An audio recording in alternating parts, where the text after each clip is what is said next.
Щоб у бардачку була заначечка, а не фантики. Страхуйся онлайн.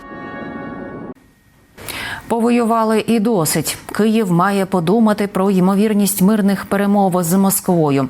Принаймні, такий формат обговорюється між Україною, США та країнами ЄС. Наскільки варто вірити таким заявам ЗМІ?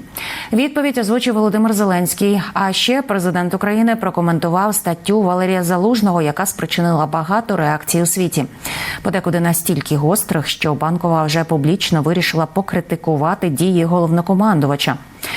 Про російські міста, яким варто забути про сон. І про український Крим, який надвечір гостинно зустрів українські ракети.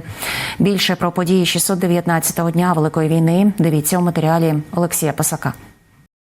Треба віддати тоді третину нашої держави. Можливо, саме ці слова, але не вирвані з контексту, хотів би почути Путін. І, ймовірно, саме до таких заяв Україну хочуть підштовхнути західні партнери. Принаймні, про це заявив телеканал NBC News, посилаючись на власні джерела серед колишніх і чинних західних високопосадовців. Даже не знаю, як це називати. Извращення сознання какого-то.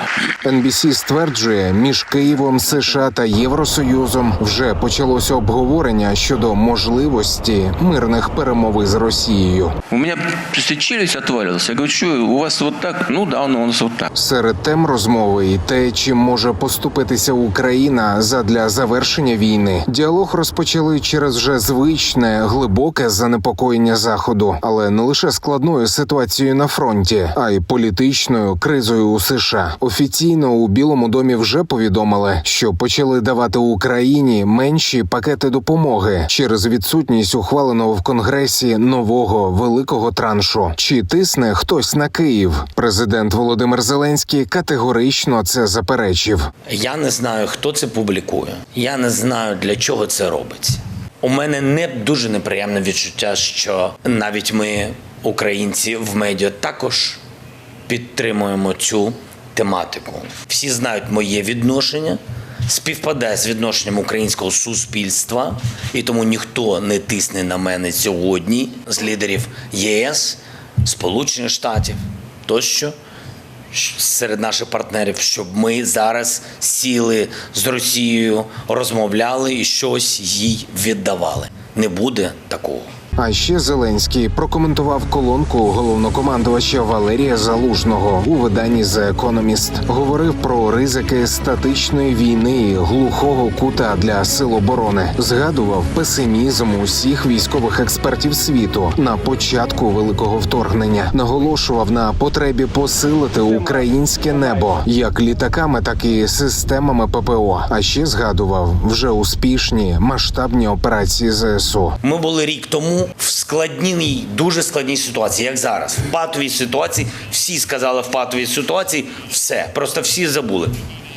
Кілька впевнених хитрощів, тактик військових операцій. І ви пам'ятаєте, Харківський регіон було звільнено, частина, так?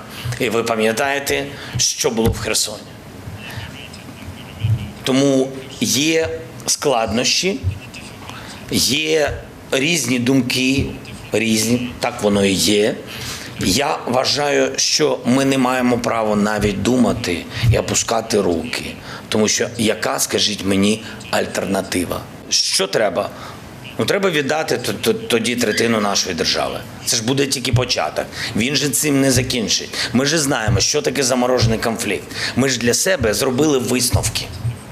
Для чого ми з вами повертаємось до тієї чи іншої думки або формату? Тому треба всім зібратися, сильно зібратися всім і вирішити питання, більше працювати з партнерами щодо ППО, розблокувати небо, дати можливість нашим хлопцям зробити наступальні дії, відповідні наступальні дії. Ось що треба думати. Тільки про це. Не про те, де ми будемо завтра, а зараз.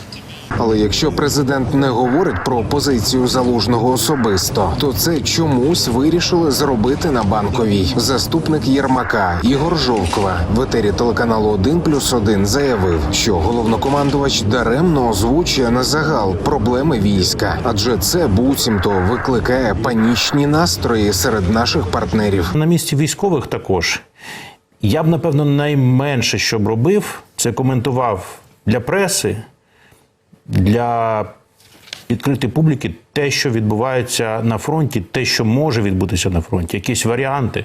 Тому що ми ж тоді полегшимо роботу агресора. Я впевнений, що все уважно, дуже прочитано, занотовано, зроблено висновки. Якщо таким чином ми якимось чином досягнемо успіхів, можливо, якийсь такий це дуже глибокий стратегічний задум, але мені, наприклад, чесно кажучи, дуже дивно. До мене був дзвінок одного, скажімо, з керівників кабінетів лідерів, і вони просто в паніці мене запитують, а що доповідати моєму лідеру? Ви дійсно в тупіку? То ми цього ефекту хотіли досягти цією статтею. Заступник керівника Офісу президента вважає, що після статті Залужного в українців з'явилося більше запитань, ніж відповідей. Це дещо відрізняється від позиції США і Білого дому, де із заяв головнокомандувача винесли гостру необхідність подальшої підтримки України. Адже нам потрібна зброя, нам потрібна техніка, нам потрібні тисячі і тисячі дронів, але частину із них вже може і вже робить сама Україна. Чільник Мінстратегпрому спілкувався із західними журналістами. Розповів, що оборонну промисловість нині підтримують 5000 підприємств. Із них 200 – це приватні виробники безпілотних систем і розвідувальних, і ударних дронів. Цілком очікувано, що російські міста вже стали гарним полігоном для їхньої перевірки. As you know, Moscow never sleeps. Як відомо, Москва ніколи не спить. Тепер не спить і Сочі, тепер не спить Краснодар. І буде ще більше російських міст, які ніколи не сплять. І це через ті речі, які ми почали виробляти. Це саме те, що змушує зосередитися на збільшенні таких розробок. І я впевнений, що дедалі більше російських міст ніколи не будуть спати. I'm sure that more Russian cities would be never sleeping. І допоки окупанти будуть вважати Крим російським, про сон доведеться забути і там. Надвечір суботи загарбників на півострові знову накрила хвиля тривоги та звуки сирен. А ще кілька влучних ракет. Чи може дронів камікадзе? Гауляйтери запевняють, що всі атаки відбито, а уламки збитих цілей буцімто впали на територію судноремонтного заводу в Керчі. Що ж, ми схильні довіряти, але не заявам окупантів, а промовистим відеоочевидців. Мама, у нас там что-то летит. Сейчас просто... Слышно звук? И грибок такой. И еще летит. Вот, слева. Сбили. Вон еще наверху. Вон еще. Твою мать, блядь. Справа, слева, везде. Вон, блин, на залив.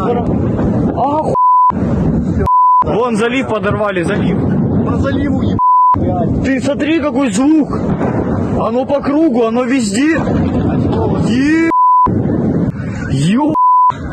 Короче, мам, походу, вот таким образом. Вон мост весь летится, нахуй. Весь мост, весь, смотри. Это кара. Оно до сих пор стреляет, до сих пор, вон, смотри, залив. Да. Залив горит. О, ахи. Я только недавно думал, когда же в него прилипнуть. Теперь у нас точно в понедельник практики. Теперь точно не будет. Короче, вот такие дела. Да, блин, он... Смотри, он охренеть как дымится, он охренеть как горит. Олексій Пасак, 5 канал. І у Збройних силах України вже підтвердили, надвечір завдали ударів по морській та портовій інфраструктурі суднобудівного заводу «Залив» у тимчасово окупованій Керчі. Про результати атаки поки не інформують. Перемир'я у секторі Гази дасть змогу бойовикам Хамасу перегрупуватися і знову атакувати. Про це заявив держсекретар США Ентоні Блінкен під час візиту до Йорданії. Там він зустрівся із главами МЗС інших арабських держав, зокрема Йорданії, Єгипту, Саудівської Аравії, Катару та Об'єднаних Арабських Еміратів. Вони наполягали на негайному припиненні вогню. Позиція Вашингтона передбачає лише паузи у наступальній операції Ізраїлю задля того, аби до Гази могла заїхати гуманітарна допомога. Далі Ентонін Блінкен вирушає до Туреччини із дводенним візитом. Через операцію у Газі Туреччина відкликала свого посла з Ізраїлю для консультацій. А президент Ердоган заявив, що ізраїльський прем'єр більше не є для нього співрозмовником. І після війни у Газі усі контакти розірвано.